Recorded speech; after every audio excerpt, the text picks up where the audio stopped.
آپ حضرت حسن بصر کے ہم عصر ہیں۔ آپ کا شمار بھی دینی پیشواؤں اور صاحب طریقت میں ہوتا ہے۔ ایک مرتبہ آپ کشتی میں سفر کر رہے تھے، دریا کے درمیان پہنچ کر جب ملا نے آپ سے کرایہ طلب کیا تو فرمایا میرے پاس دینے کو کچھ بھی نہیں ہے۔ یہ سن کر ملا کو بہت غصہ آیا اور اس نے بدکلامی کرتے ہوئے آپ کو اتنا مارا کہ آپ بے ہوش ہو گئے تھے۔ ملا نے دوبارہ کرایہ طلب کیا اور کہا کہ اگر کرایہ ادا نہ کیا تو میں تمہیں دریا میں پھینک دوں گا۔ اسی وقت اچانک کچھ مچھلیاں منہ میں ایک ایک دینار دبائے ہوئے کشتی کے پاس آئیں، چنانچہ اپنے ایک مچھلی کے منہ سے دینار لے کر کرایہ ادا کر دیا۔ ملا یہ حال دیکھ کر آپ کے قدموں میں گر پڑا۔ آپ کشتی سے اتر کر دریا کے پانی پر چلتے ہوئے نظروں سے اوجھل ہو گئے۔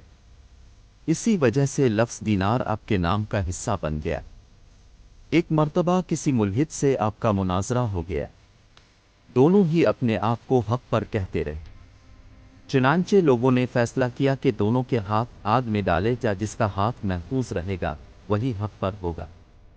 چنانچہ ایسا ہی کیا گیا، مگر دونوں میں سے کسی کے ہاتھ کو بھی نقصان نہ پہنچا۔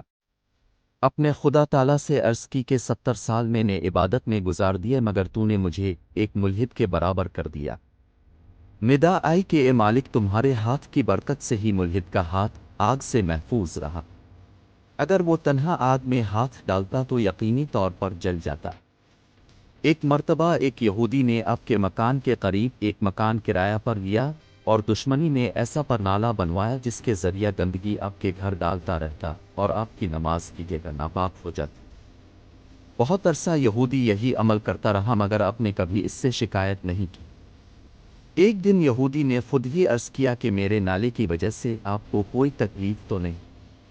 آپ نے فرمایا پرنالہ سے جو گندگی گرتی ہے اس کو جھاڑو سے روزانہ دھو ڈالتا ہوں، اس لیے مجھے کوئی تکلیف نہیں ہے۔ یہودی آپ کے عمل سے اتنا متاثر ہوا کہ مالک بن دینار سے عرض کے کہ آپ کا مذہب یقینی طور پر بہت عمدہ ہے۔ یہودی سچے دل سے کلمہ پڑھ کر مسلمان ہو گیا۔